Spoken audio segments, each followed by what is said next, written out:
My name is Karen Cloperdans. We'll be reading Luke 1:67 through 80. And his father Zechariah was filled with the Holy Spirit and prophesied, saying, Blessed be the Lord God of Israel, for he has visited and redeemed his people, and has raised up a horn of salvation for us in the house of his servant David, as he spoke by the mouth of his holy prophets from of old, that we should be saved from our enemies and from the hand of all who hate us, to show the mercy promised to our fathers and to remember his holy covenant, the oath that he swore to our father Abraham to grant us, that we, being delivered from the hand of our enemies, might serve him without fear, in holiness and righteousness before him all our days. And you, child, will be called the prophet of the Most High, for you will go before the Lord to prepare his ways, to give knowledge of salvation to his people in the forgiveness of their sins, because of the tender mercy of our God, whereby the sunrise shall visit us from on high, to give light to those who sit in darkness and in the shadow of death, to guide our feet into the way of peace. And the child grew and became strong in spirit, and he was in the wilderness until the day of his public appearance to Israel.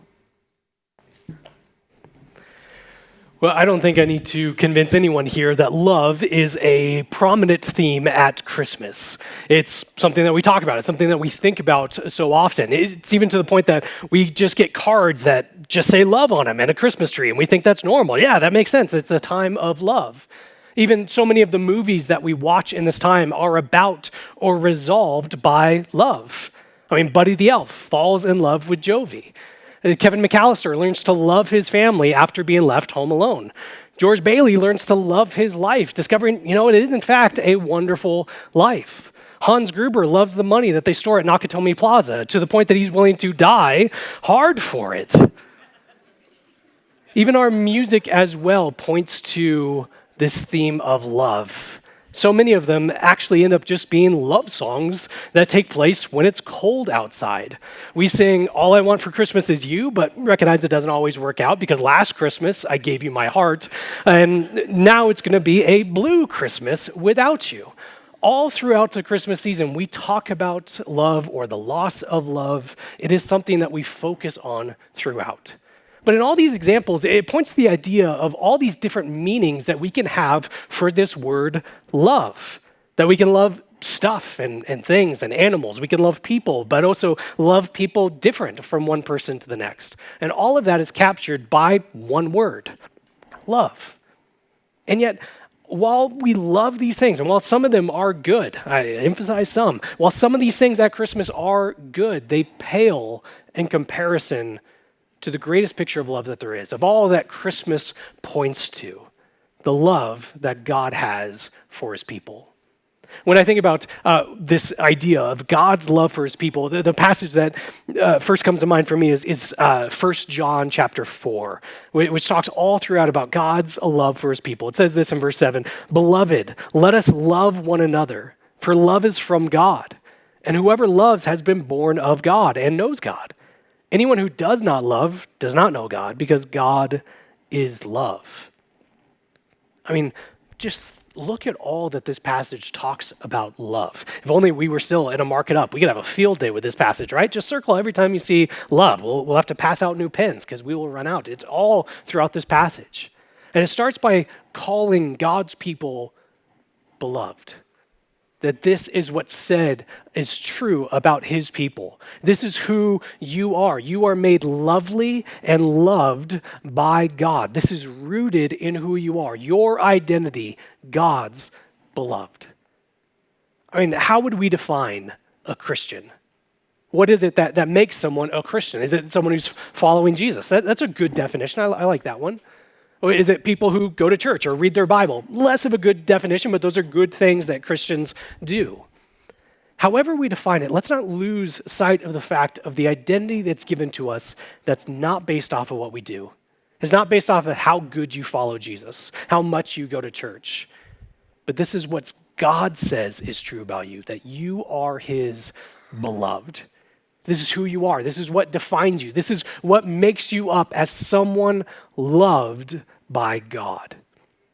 And this makes sense as John continues in verse 7, as he says that love is from God. Love is from God.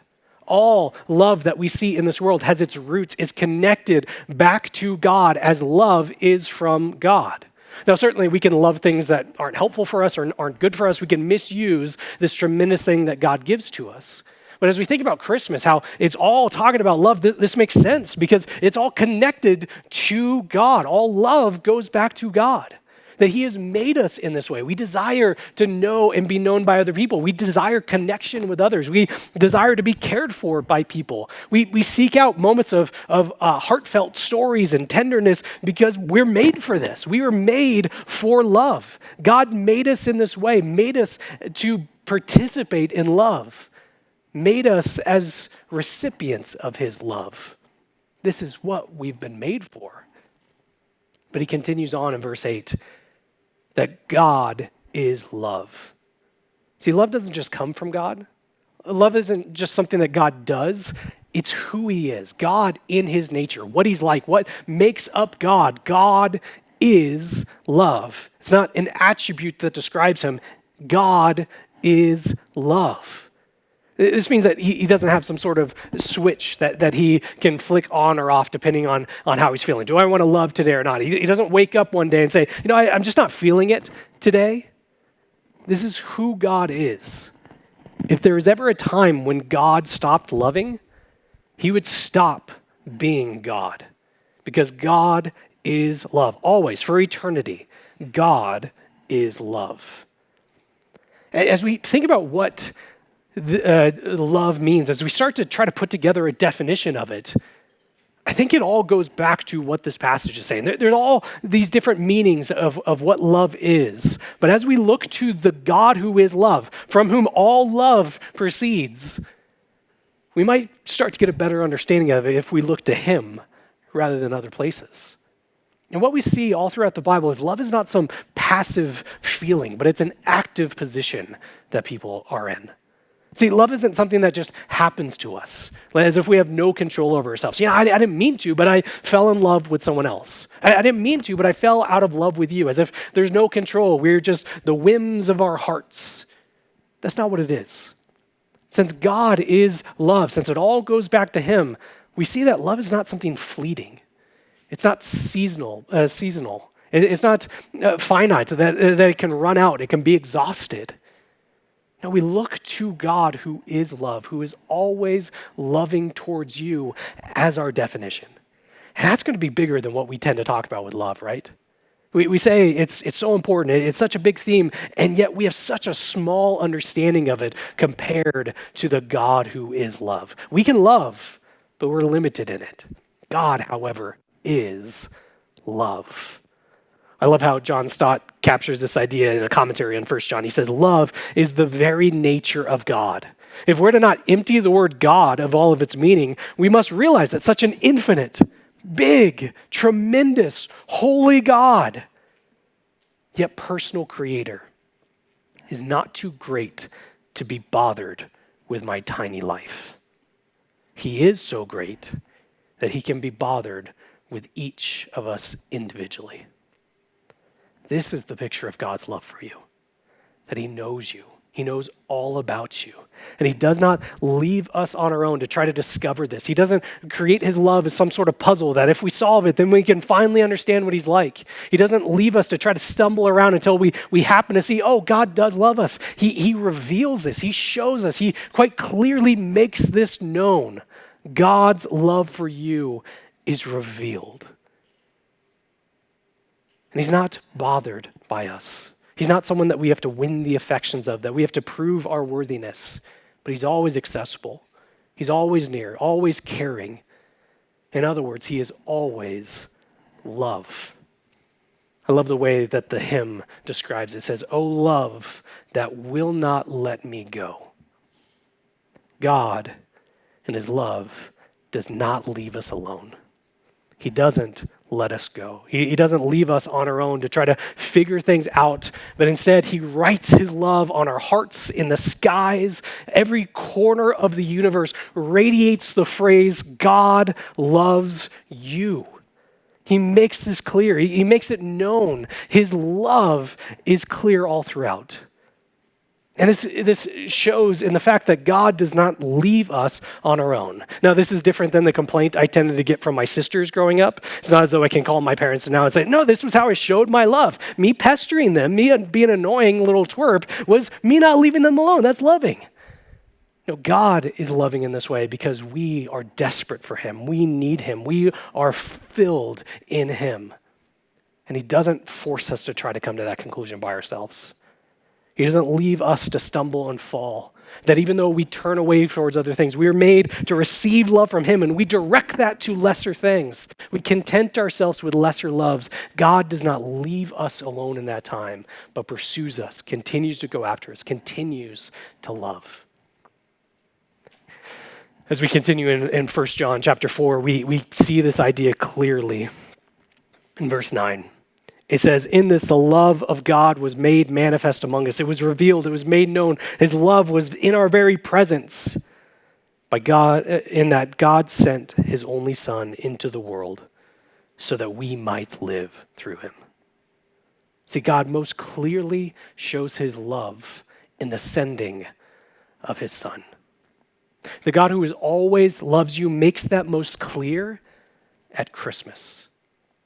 Who pursues after us, does not leave us on our own, does not let us go, but instead joins after us, pursues after us, as the song said, runs after us to the point of becoming human to be with us, to the point of showing us that we can have life in him, to the point of remaining faithful when we were not acting beloved. He continued to demonstrate his love in the sending of his Son.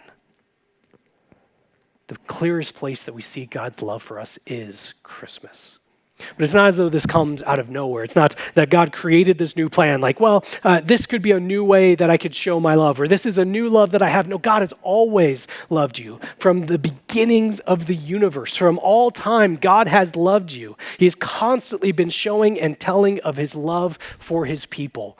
And one of the great ways that he does that is in speaking to us, of revealing what he's like, of telling what he is, of showing us over and over of his great love for us.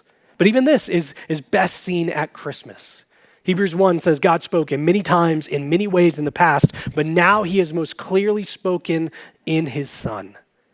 See, the Christmas story is an exclamation of God's love for you, of what that love is like. It's inexhaustible. You can never run out, never cause it to expire. The Christmas story is a tender care of God pursuing his people. What was promised in Isaiah 40, that he would come and care for his sheep like a shepherd, that he would be tender and dear to them. That is what happens at Christmas. Oh, love that will not let me go. God reveals this to us, shows his pursuit of us, shows his love for us at Christmas, and the sending of his Son, and then speaking to us. Now, there's certainly times where this does not feel like it's the case. Maybe we doubt God's love for us. We don't feel God's love for us in a particular moment. And rather than hearing from the God who speaks to us, it seems like all we get is silence. Rather than seeing that God in his love does not leave us alone, we might feel alone or on our own. Well, this is where I appreciate another picture of God's love that's given to us in Luke chapter 1. Yes, we are actually going to go to Luke chapter 1. I didn't have Karen read it just because she did a great job of it. She did, but we are actually going to be in Luke chapter 1. God and his love does not leave us alone, but what about the times that it feels like it? Because there's certainly times all throughout the Bible that God's people have experienced times, seasons of silence. God has used these times to do some good, but one of the ways that he reveals his love is that he shatters the silence. God in his love shatters silence. There's a variety of places where God's people experience silence. I think of the book of Exodus, the second book in the Bible, where God's people were going through a famine, that there was a famine all throughout the land. And the way God cared for them was by leading them towards Egypt, this foreign land that they stayed in. They made homes for it. They ended up staying there for 400 years. And for most of that, they did not hear from God. They experienced silence. And for most of that, they were actually turned into slaves. It was a time of turmoil. And so they cried out to God. And the book of Exodus starts by saying, and God heard their cries. And he enters into human history. He rescues them. He shatters the silence to draw them near to him. After generations and generations of God caring for his people and them constantly turning towards other things, contenting themselves with lesser loves, God allowed his people to go into exile, to go again to a foreign land. And there's this poignant moment where the Israelites begin to hang up their instruments. They say, we're not going to bring these with us. We will not sing songs of praise in a foreign land. And yet after 70 years, God brings them back. And what we see them almost immediately do is shout for joy because God shattered the silence. In the time between the Old Testament and the New Testament, there's another 400-year period. 400 years of not hearing from God. But in Luke chapter 1, God shatters the silence. We're told of a man named Zachariah who was a priest, and he was chosen to be the priest to go and burn incense in the temple. It was a tremendous honor, a once-in-a-lifetime opportunity. He would have been excited. He would have told his wife Elizabeth. They would have told everyone. This was an incredible moment, and yet when he's in the temple, something even greater happens as God shatters the silence. That would have been astonishing enough to hear from God, that God speaks through an angel. First time in 400 years. That is astounding. And yet the message, the content of what is said is even greater.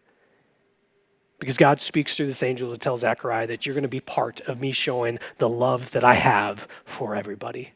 That through you and your wife Elizabeth, that you will conceive of a child who will be the son for you, and you will name him John. And he will be the one who fulfills Isaiah 40, that he will prepare the way of the Lord. God gives this incredible message, this incredible promise to Zechariah. And Zechariah doubts. He doesn't believe it's going to happen. We read last week of Mary receiving a similar promise that through her, that she will miraculously conceive, have the son through whom God would make all things right. And she had concerns. She still had faith. Her question wasn't a lack of belief. She was concerned about how could this happen. Zechariah, though, doubts that it will happen. He demands for a sign. Let me see a promise. Let me receive something to know that this is actually going to take place the way that you say it's going to take place. He doubts in this moment. But God graciously gives him a sign. Not necessarily the sign he would have chosen, I don't think, because he's told that until his son is born, he will not be able to say anything. He will not be able to speak at all. An incredible turn of events. We see God shattering the silence, and yet Zechariah left in silence. And we don't often think of silence as a picture of love. And for good reason. If I, in my relationship with Emily, just stopped talking to her, that would not be a very loving thing to do. She would start questioning, am I doing something wrong? Is there a medical emergency? That would not be a good way to show her that I love and care about her. And yet what silence can do is it can help us to recognize that God is always with us, to help us recognize our need for him, to build our anticipation in him, that we are made to be with him. And it's in the silence, in the quiet that allows us to recognize that all the more. So what better thing is there? What more loving thing can God do than use this time to help us recognize our need and satisfaction in him? Silence is not a good way to show Emily that I love her. Silence is a way that we recognize our absolute dependence on God. It is a gift to do this. And after 400 years of silence, rather than this being a time for Zechariah that builds anticipation, for him to expect to hear from God, long to hear from God, when he finally does, he doesn't believe. He doubts. And maybe we can be like that. Maybe we long to hear from God, to experience his love in our life, for him to break the silence that we feel, but we miss what he's doing or doubt what he's doing. I mean, I think about Zechariah. He's in the temple. He's doing the special work for God, and he's missing the special work that God is doing in him. Or we seek to follow Jesus, but we miss the direction that Jesus is taking us. And in these times of silence, we don't love them. We don't like the sitting in the stillness. We don't like not knowing. We want clarity from God. We want a direction. We want, all right, give me a step-by-step plan of what you want me to do, God. And in those times that we don't receive that, we just want the silence to end. And we can miss the purpose that God is doing in the midst of it. We can miss this longing, this anticipation, this recognition of God's love being perfect for us in the silence. Do we use the silence well? Or in this Christmas season, that's meant to be a pause, a time to reflect, to be still. Is it just so full of stuff that we're not able to build this longing, this anticipation, the recognition of the love that comes from the God who is love? Silence can be such a gift from God because it helps us to recognize all the more his love. But there's two sides to this coin. We see God's love in the silence, and we see God's love in breaking the silence because he never leaves his people there. That's what makes it loving. If he never revealed himself, never spoke, and just left us to figure things out, that would not be loving. There's two sides to this coin, and God never leaves his people in the silence. We see that in Luke chapter 1.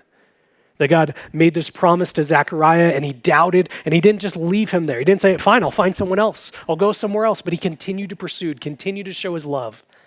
And everything that he promised would take place happens. Elizabeth, Zechariah's wife, conceives and gives birth to this son. And it's this incredible moment. The whole village, we're told, is celebrating. They're like, this is incredible. We thought you were too old. We knew you were too old for this. This is a miracle. So they start asking her, what's the name of your child going to be? And Elizabeth says, John. And everyone like, you don't mean that. That's not a family name. You wouldn't name him that. So let's go above your head. Let's go to dad and see what the name is actually going to be. And Zechariah still can't speak, so he motions for a writing utensil. And he writes down just a very simple statement, but it reveals so much. Before he doubted, but now he believes. Before he was faithless, but now he has full faith. Before he did not recognize God's loving act, but now he fully does. Because he just writes down very simply, his name is John. And it's in that very act, this moment of obedience, of trust, of belief, of recognizing the love that God was pouring out on him, that he is able to speak for the first time ever since he was given this promise. So 9-10 months before, finally able to speak. And the words that he has are just praise, adoration, love in response to the love of God. And he recites God's faithfulness throughout Israel's history, him keeping his promises, but then begins to sing of his son. It's a beautiful moment where the way that it's worded is like he's turning to his child. And you, child, this is who you will be. You'll be called the prophet of the Most High, verse 76. That God will use you to break the silence for other people as well. That he will speak through you to others. That you will be the one who goes before the Lord to prepare his ways, fulfilling Isaiah chapter 40. That you will be able to give knowledge of salvation and the forgiveness of sins. The love that God has for his people. But then he begins to sing about another son. A son that's given to us on Christmas. And we talked about so many of our songs at Christmas are about love. And this is no different. Because it says, because of the tender mercy of our God, whereby the sunrise shall visit us from on high, to give light to those who sit in darkness and in the shadow of death, to guide our feet into the way of peace. Because of the tender mercy of our God. I mean, what greater picture do we have to give us of God's love for us? His tender mercy, his heartfelt desire, his care, his grace that he pours on. I love the way Isaiah 40 talks about that God himself will come and care for us like a shepherd cares for sheep. We're given so many mental pictures of word images to see God's dear love. Because of his tender mercy, because of his love for you, he will send one from on high who will come into this world to give light for those in darkness and guide our feet to the way of peace. I mean, this is what we read, a little bit less poetically, but nonetheless important in 1 John 4:9. The way we know God's love is by the sending of his Son. Because of the tender mercy of God, he has done this great thing for us. But notice that this only happens after a period of silence. Zechariah was told this was going to be true, doubted it, and was left in silence.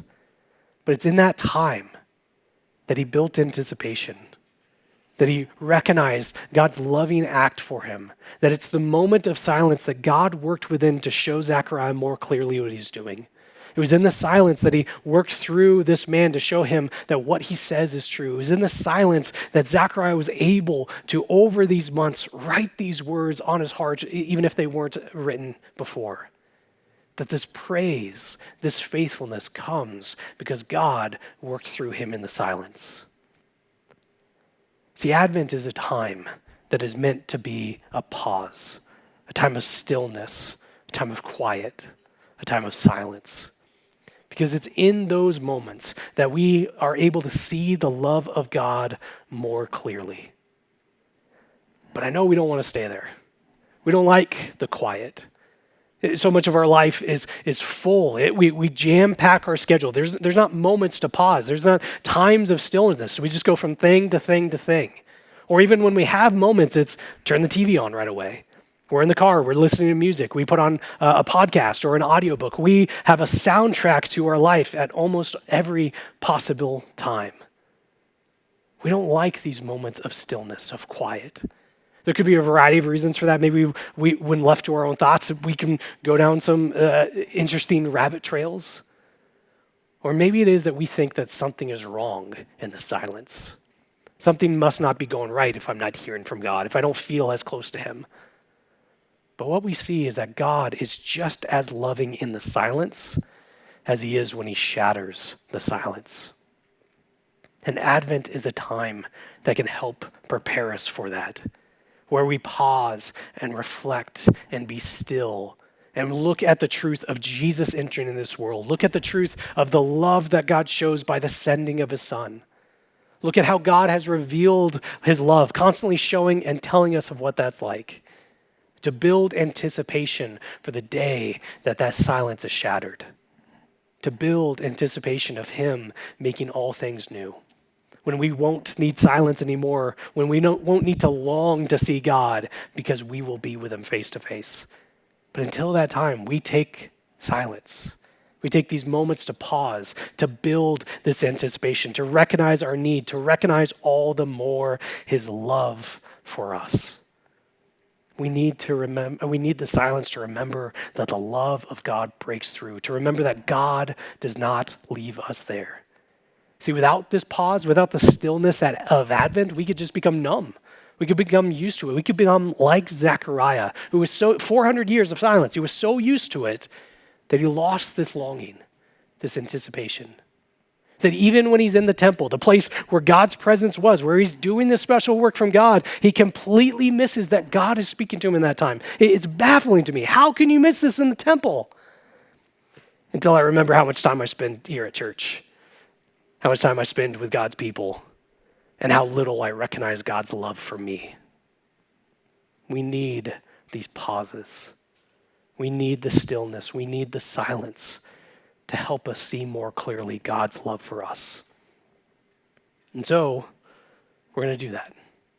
In a moment, I'm going to pray, and then we're going to have an opportunity to take just a few moments of silence to reflect on this love that God has poured out for us, to reflect on the truth that God breaks silence, to reflect on the truth that God is making all things new by the sending of his Son.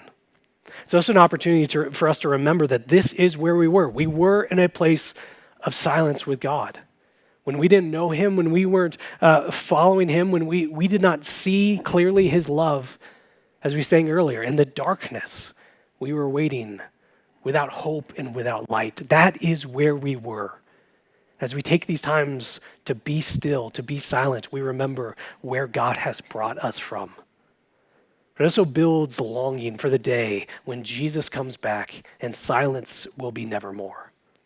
when we will not need to build anticipation because all things have been fulfilled. So we're going to take a moment of silence. But I recognize that this is going to be uncomfortable for some of us. We're not practicing this. We don't like doing this. We don't like to sit in the silence.